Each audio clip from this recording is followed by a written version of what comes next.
et bienvenue chez Wayo. Je me présente, je m'appelle Émilie Félix et je vais vous présenter aujourd'hui différentes recettes. On va réaliser un plat principal, on va réaliser un topping et on va également réaliser un dessert dans le cadre de la semaine de la respiration voilà, de Marie-Claire.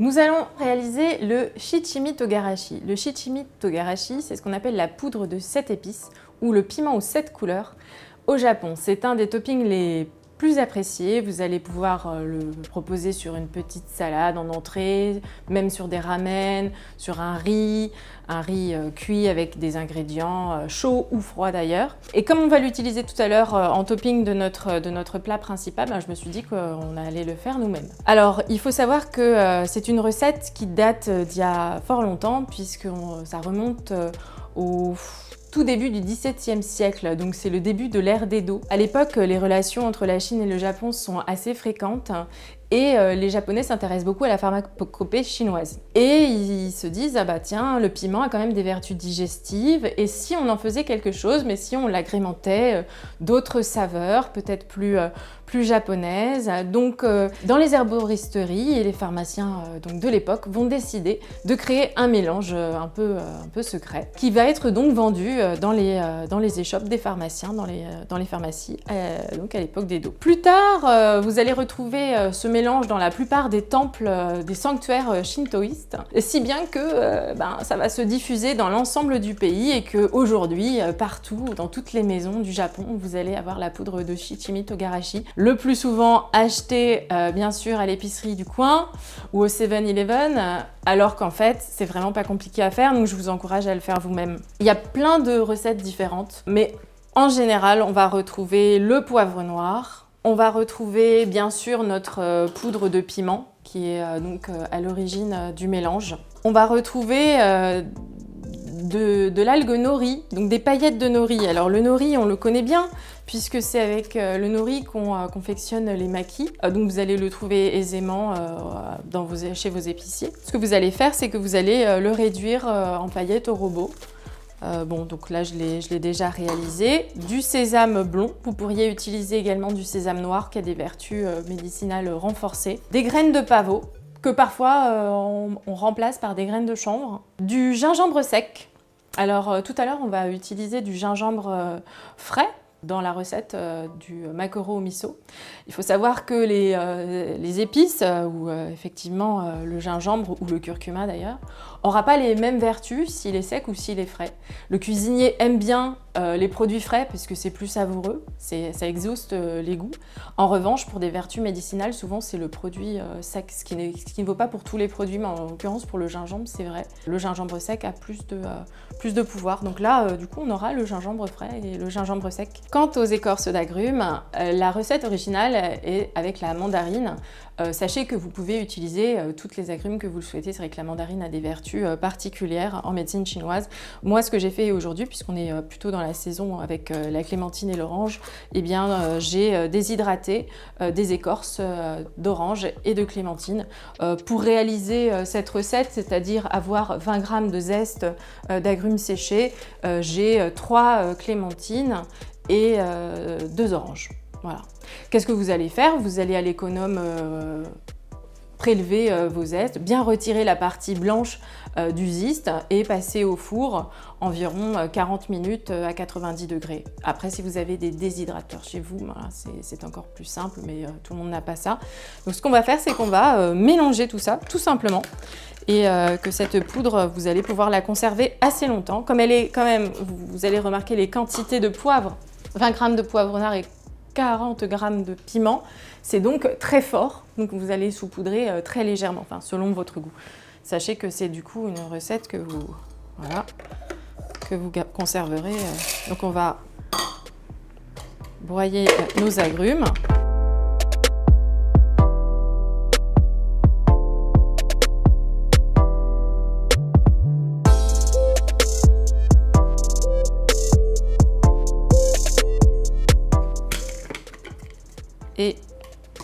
Et assembler le tout le plus simplement du monde dans un bol.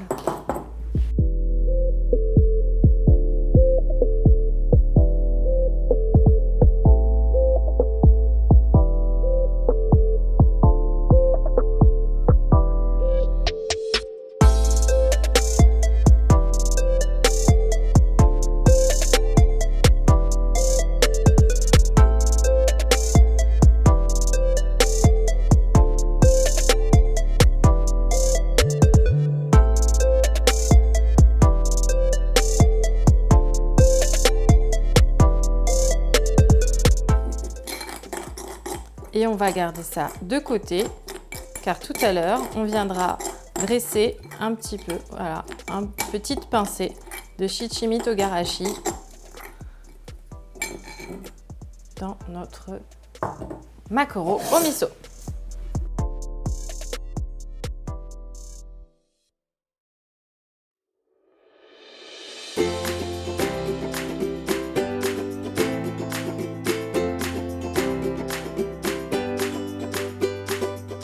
Nous allons réaliser le macro miso. Alors, tout d'abord, l'origine de ce plat, avant de parler de toutes ses vertus et de tout l'intérêt. Qu'on m'a raconté récemment. C'est l'histoire d'un grand samouraï, un noble qui se balade, dans la campagne au Japon avec ses équipes, son armée. Et au détour d'un passage, il sent une odeur, il dit « Mais qui prépare ce plat? De quoi s'agit-il » « Mais non, Seigneur, ne vous arrêtez pas, nous devons poursuivre notre chemin. Non, non, mais je veux absolument goûter. De quoi s'agit-il » Alors il arrête le convoi, et là, il s'intéresse, il voit que c'est des personnes assez pauvres qui sont assises au bord de la route et qui dégustent un poisson, du maquereau. Alors non, ne goûtez pas ça, Seigneur, c'est un poisson qui est peu noble, il n'est pas fait pour vous. Il goûte le maquereau au miso, et il tombe tellement amoureux de ce plat qu'il le ramène auprès de sa famille et qu'il va décider donc de cuisiner ça au sein de sa cour. Et c'est comme ça que ce plat-là devient populaire au sein de la noblesse japonaise et essaimera par la suite à l'intérieur de l'intégralité du Japon. Donc voilà un plat très traditionnel et je peux vous dire que les chefs qui ont goûté ce plat avec lesquels je travaille l'ont fait à la maison, c'est le plat préféré de ma fille également, donc je vous encourage à le réaliser chez vous. Donc le maquereau que nous avons ici, levé en filet, voilà. Vous pouvez demander à votre poissonnier de le faire pour vous si vous préférez. Ce qui est important, c'est que nous allons le désarrêter. Pour cela, en fait, une pince à désarrêter, 2 techniques que je vais vous montrer. La première, avec votre doigt, vous allez longer les arêtes ici. Et dès que vous les sentez, vous pouvez le faire aussi presque à la pince à épiler, vous allez retirer vos arêtes une par une.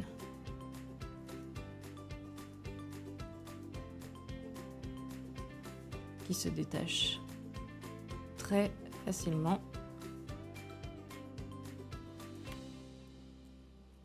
Voilà.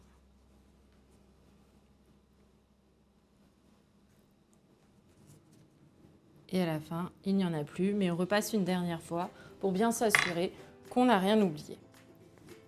Je vous montre une autre technique qui convient moins pour cette recette, pour être honnête, parce que, comme vous le verrez plus tard, on veut vraiment que le poisson se tienne bien. Mais sachez que vous pouvez inciser avec votre couteau le long de l'arête centrale en faisant attention de ne pas briser la peau d'un côté et de l'autre des arêtes, comme ceci. Et qu'en glissant votre doigt par là, vous pouvez retirer l'intégralité. Mieux comme ça. Et quand on glisse comme ça, l'intégralité des arêtes partent de cette manière. Mais comme vous allez le constater, on a fragilisé notre poisson. Alors si jamais vous vouliez inciser ici et avoir des petites portions, c'est une méthode qui est plus pratique. Néanmoins, aujourd'hui, ce n'est pas celle qu'on utilisera. Et comme ça, vous avez l'astuce. Alors, qu'est-ce qu'on va faire avec notre beau maquereau? Alors, on va le trancher en 2, voilà, comme ça. Et on va venir inciser légèrement la peau. Donc, on va la bomber comme ceci. Et on va venir et faire une petite croix. Hop, une petite croix. Donc, première incision, deuxième incision. Et on a donc une petite croix, comme ça, qui se forme sur la peau. Ensuite, ce qu'on va réaliser, j'ai préalablement préparé la quantité qu'il nous fallait pour notre recette. On va venir le pocher très légèrement dans une eau ébouillantée. Pourquoi? Parce qu'on veut lui retirer ce qu'on va appeler le côté un peu poissonneux. Donc toutes les impuretés vont partir dans l'eau juste quelques secondes. Donc on a monté à température de l'eau. On va venir le pocher légèrement, puis le rafraîchir dans une eau glacée. Donc on met des glaçons dans l'eau et on va venir ensuite les mettre juste ici. Pendant que l'eau monte à température, on va réaliser notre sauce. Puisque dans cette recette, nous avons 4 filets de maquereau, un bouillon qu'on va réaliser à base de gingembre émincé, qui est là, qui est du gingembre frais, de l'eau, du saké. Alors le saké, c'est un alcool qui est réalisé à partir du riz, un alcool japonais. Le saké titre généralement entre 14 et 17 degrés. Je vous dis ça pourquoi? Parce que la plupart du temps, les gens pensent que le saké est un alcool fort. Il se trouve que, historiquement, les restaurants chinois en France évoquaient le saké dans des petits verres coquins qu'ils nous servaient à la fin des repas. Du coup, les producteurs de saké japonais ont énormément de mal à proposer ce breuvage qui concurrence les plus grands vins du monde. Spécialement, nous avons un saké de cuisine qui est légèrement ambré, mais n'importe quel saké pourrait fonctionner. Il faut savoir que ne prenez pas un saké trop fin pour réaliser ce plat, ce serait dommage. En revanche, vous pouvez l'accompagner d'un grand saké à l'occasion de la dégustation. Donc, nous réaliserons notre bouillon avec du gingembre, du saké et de l'eau. Mais ce qu'on va faire d'abord, c'est notre sauce. Notre sauce, on va la réaliser à partir de miso. Alors, pourquoi cette recette en hiver? Parce que le miso est un antifatigue puissant. Et tous les produits de fermentation, en général, comme on l'avait dit en préambule, sont des produits qu'on va consommer très régulièrement l'hiver. Hop, là on voit que ça commence à venir. Donc on va tout de suite venir pocher nos... Voilà, juste une seconde, vous voyez. Ensuite, en glace. Et on vient le poser ici. L'idée n'est pas de les cuire, mais plutôt de retirer les impuretés. Et la petite croix permet que le poisson reste bien droit. Parce que quand on va venir le cuire dans le bouillon principal, on veut le présenter sur cette tranche-là. Alors, nous allons donc réaliser notre sauce à base de saké de cuisine. Donc dans la sauce, saké, miso blanc et sucre. Alors le miso, il y a différents types de miso, des miso en brun, plutôt brun, des miso noirs. Le plus il vieillit et plus le miso va prendre une teinte foncée. Donc là on utilise le miso blanc. La recette de Kyoto est légèrement plus sucrée. Donc si vous utilisez un miso un peu sucré, peut-être mettez un petit peu moins de sucre. Enfin, vous allez goûter.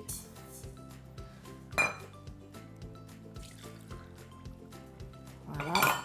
Et on vient réaliser notre sauce, qui est assez riche en miso, comme vous pouvez le constater. Voilà.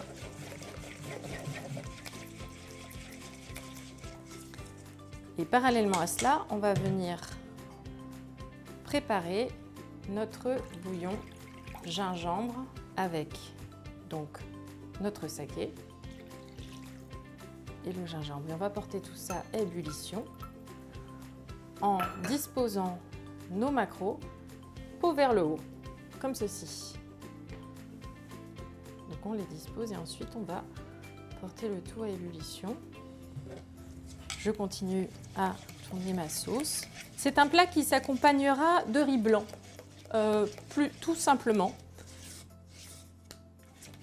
Parce que vous allez voir que c'est très savoureux, avec un goût très profond. Voilà la consistance de la sauce miso. Après, vous pouvez tester cette recette avec d'autres miso, un peu moins de sucre, un peu plus de sucre. Si vous n'avez pas la possibilité de trouver du saké, vous pouvez remplacer également par du vin blanc, plutôt sec si possible, partie septentrionale du vignoble français. Et à la fin, on viendra laquer un petit peu avec ce qu'on appelle le mirin, ou certaines personnes disent mirin. Le mirin, c'est un saké doux. Donc encore une fois, ça viendra bien laquer la sauce si vous ne disposez pas de myrrhine. Peut-être un soupçon de jurançon ou un vin doux naturel pourrait venir remplacer le myrrhine. Donc là, on va attendre que ça monte légèrement à ébullition et dès qu'on sent que la couleur change sur les bords, en fait, on va venir prélever un petit peu de sauce, diluer notre sauce au miso et on va venir l'ajouter tout de suite. Il faut savoir que le miso, vous le connaissez sans doute grâce à la soupe miso, ça a énormément de vertus, on l'a dit, anti-fatigue, digestif. Simplement, il ne faut pas le faire bouillir pour pas qu'il perde ses vertus médicinales. Donc c'est vrai que quand on fait une soupe miso, le miso, on l'ajoute hors feu à la fin, toujours. Donc là, on va faire attention de ne pas faire un feu trop fort si on cherche les bienfaits pour la santé. Si c'est uniquement le goût, effectivement, il y aura une petite dénaturation du goût, mais ce ne sera pas catastrophique. Donc nous avons vu que l'ébullition a commencé. Donc je vais venir prélever un petit peu du bouillon de saké au gingembre et je vais venir l'ajouter à la sauce au miso pour venir diluer la sauce. Qu'elle soit bien liquide puisque je vais venir l'ajouter tout de suite en fait.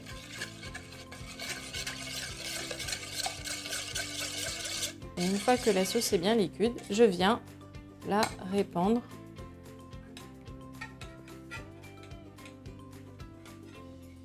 sur mon maquereau.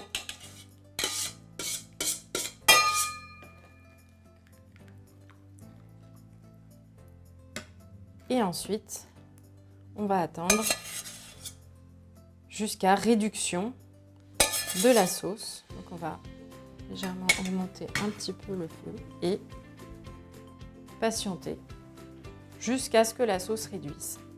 Donc comme vous pouvez le constater, la sauce a bien réduit là, mais presque en fin de cuisson. Donc on va venir ajouter le myrrhine qui va venir donner une petite laque toute particulière et qui va venir confire en fait la sauce. Donc on répartit bien le myrrhine et vous allez observer une brillance. On laisse réduire encore un tout petit peu et on va pouvoir venir dresser notre assiette et venir décorer avec des poireaux émincés finement. Les poireaux qui ont le tropisme rhin, donc qui correspondent bien à ce dont nous avons besoin l'hiver. Et nous allons également rajouter le shichimi togarashi, donc l'épice réchauffante durant la saison froide. C'est ce qui convient de faire le plus souvent. On arrête, hop, la cuisson est terminée. On va venir dresser notre maquereau, toujours la peau sur le dessus. Donc voilà.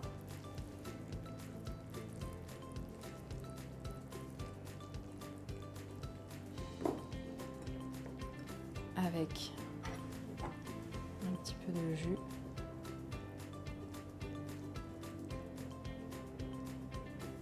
Du gingembre, parce qu'il a confit. Quelques poireaux, voilà. Essayez quand vous dressez de créer comme une petite montagne. Au Japon, on aime bien créer du volume dans l'assiette. Donc on va toujours dresser en quinconce ou monter les ingrédients les uns sur les autres, comme ceci, et un petit peu de poudre de shichimi togarashi. Voilà. Accompagné de riz blanc. Tadakimasu!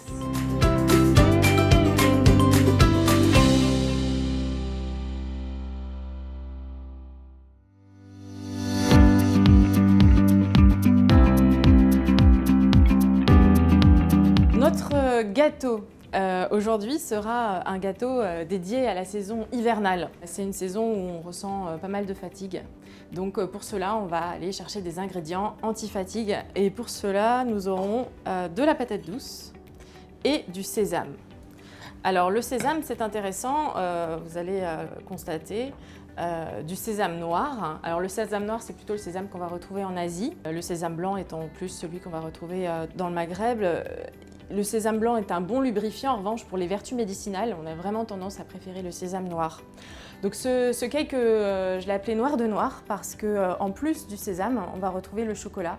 Le chocolat qui est un très bon ingrédient pour ce qu'on appelle en médecine traditionnelle sino-japonaise doper le yang du rein. Il faut savoir que le rein, c'est l'organe de l'hiver et que donc le rein est plus faible durant l'hiver. Donc on va aller chercher des ingrédients qui vont venir le soutenir et l'accompagner à travers cette saison. Donc c'est le cas du chocolat. Donc nous allons débuter par la cuisson des patates douces. Les patates douces qu'on va cuire tout simplement à l'eau. Donc effectivement, on a une casserole, voilà, une casserole d'eau qu'on va venir cuire. Alors je vous ai mis ici les quantités, 400 g de patates douces. Donc là il y en a un petit peu moins, mais on va venir cuire la patate douce. On avait anticipé, donc on avait préparé la patate douce. On garde la peau, c'est une patate douce biologique. L'idée, c'est que la peau a des vertus, hein, comme tout ingrédient. On a ce qu'au Japon on appelle Ichimotsu Zenshoku, c'est-à-dire un ingrédient dans son intégralité. Si la nature a produit une peau pour la patate douce, c'est qu'elle a des vertus et donc on va l'utiliser. Et puis vous allez voir que quand on va mélanger tous les ingrédients, finalement, ces petites fibres ne vont pas du tout vous déranger et donc c'est utile de les garder. Donc on va venir poser notre patate douce dans une calotte, tout simplement, et on va venir l'écraser au presse-purée. Si vous n'avez pas de presse-purée, à la fourchette. Si vous voulez le faire au robot, vous pouvez également le faire au batteur. L'idée, c'est de constituer une purée, tout simplement. Et on écrase bien. Voilà. Si la peau est un petit peu dure, vous pouvez la retirer, mais en général, la patate douce a une peau très fine. C'est pour cela qu'on peut la garder sans problème.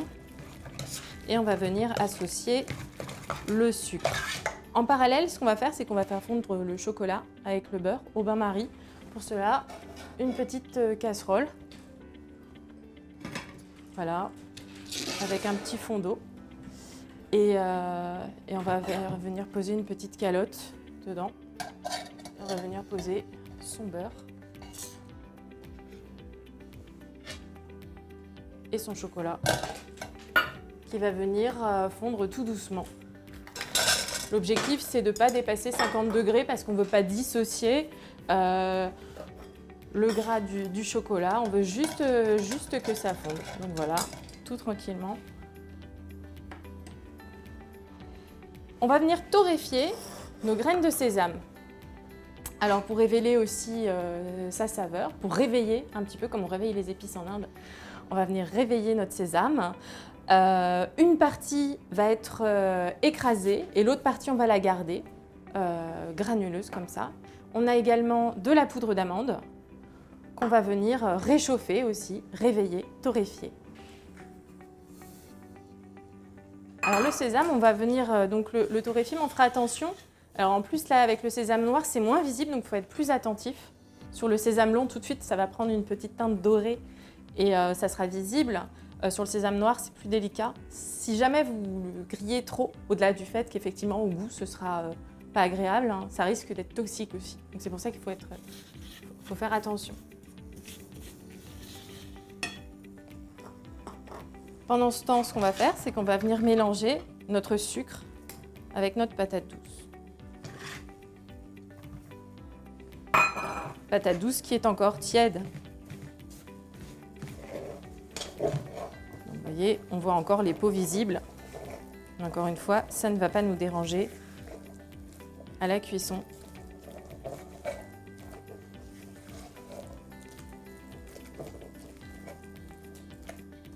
Une fois que ce sera fini, on utilisera un moule. Alors soit vous le beurrez. Moi j'ai pris le choix de le chemiser avec du papier de cuisson parce qu'au démoulage ce sera plus simple. Alors vous voyez le beurre, ça y est, ça commence à venir.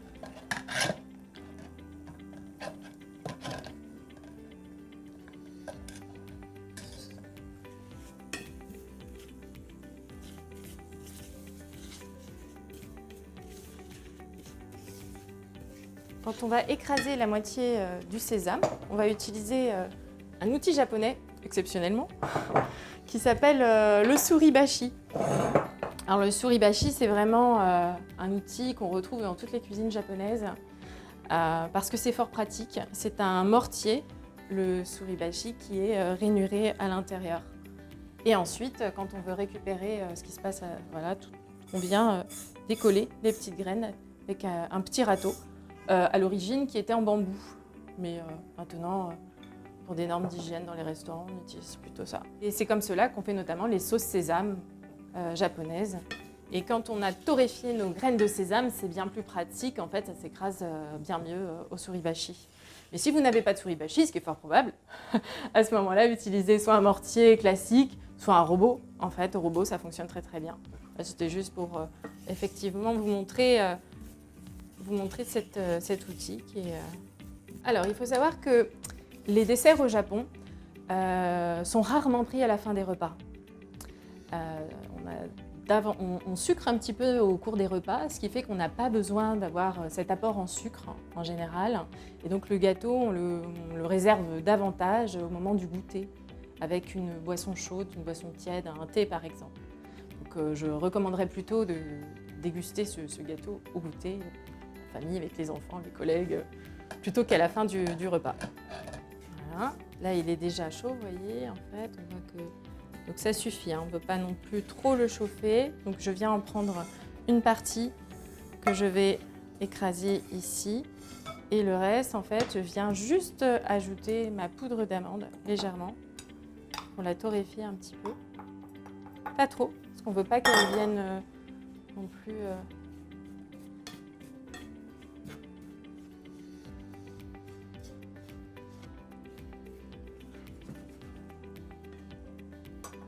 Et là, alors, on va venir écraser notre sésame.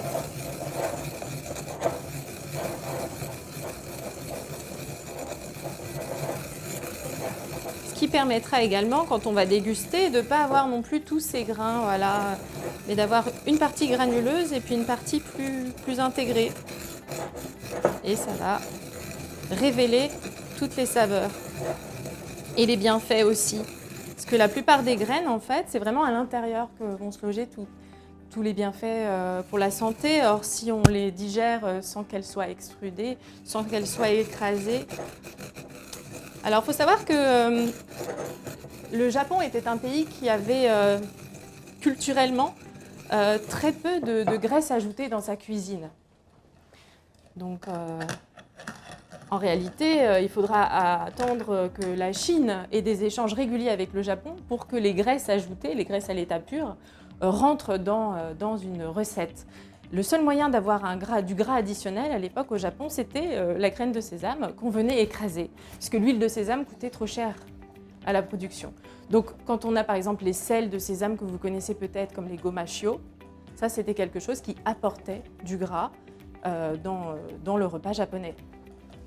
C'était une cuisine, et ça reste une cuisine, très peu grasse. Et vous le verrez tout à l'heure avec la recette qu'on va réaliser, donc le macro miso, qui n'a pas de gras additionnel en fait. Et je vous raconterai aussi l'histoire de cette recette, la légende qu'il y a autour de cette recette. Puisque le macro miso est une recette voilà, emblématique du Japon, alors que là, c'est une création. Pour vous. Voilà, on fait fondre le dernier petit morceau de beurre. On va obtenir effectivement, vous voyez un peu la texture ici, un chocolat bien fondu, homogène. Et là, c'est bon aussi. On va pouvoir assembler différents ingrédients.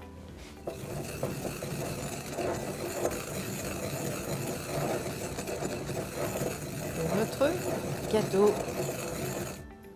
voyez, on a une petite couleur, mais pas trop, on reste... Et maintenant, on assemble, tout simplement, notre sésame noir.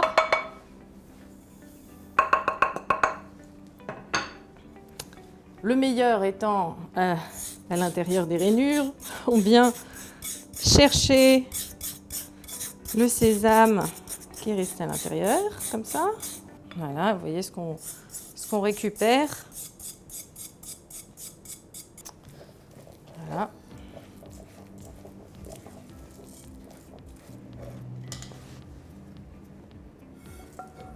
On vient ajouter la poudre d'amande. Alors je l'ai fait dans ce sens-là, mais vous auriez très bien pu mettre le chocolat avant. Enfin, ça n'a pas d'importance, vraiment. Le chocolat venant humidifier. Voilà.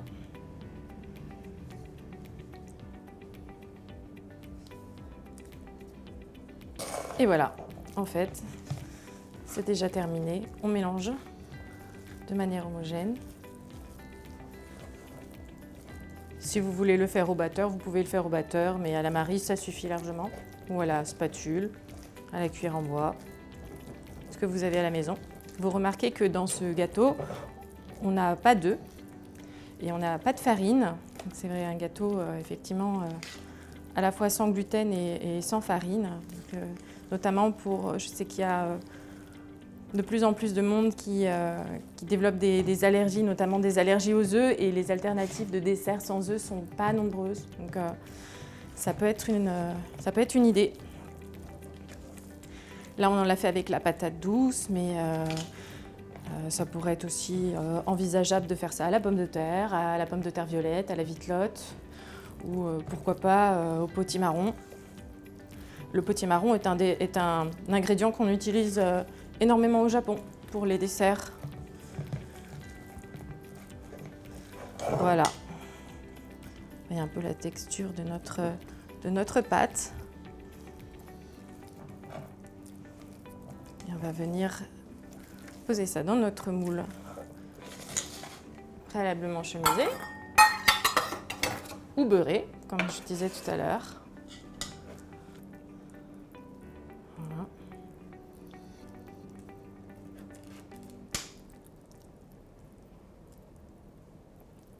Et ensuite, on va le passer au four.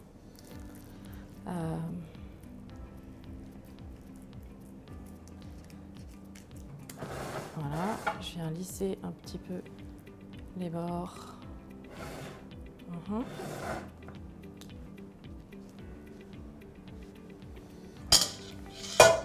Et il est prêt pour aller au four. Donc nous avons sorti le gâteau du four et on l'a laissé tout à l'heure baisser en température. Quand il avait la température voilà, de la chambre, on l'a mis au frais pendant plusieurs heures, une nuit idéalement. Le lendemain, on a pu le démouler aisément parce qu'on avait donc chemisé notre gâteau.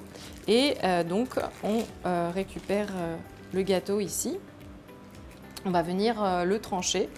Donc on va venir, vous voyez, assez solide, le poser ici et on va pouvoir découper et présenter sur assiette. C'est un gâteau qui est assez dense. Je pense que vraisemblablement pour 10 personnes à peu près. On va venir couper ici une tranche. Vous voyez comment ça se trouve à l'intérieur. Je vais séparer l'entame et une autre tranche. Et on va venir faire un petit dressage qu'on pourrait avoir fait au Japon. Alors au Japon, on aime bien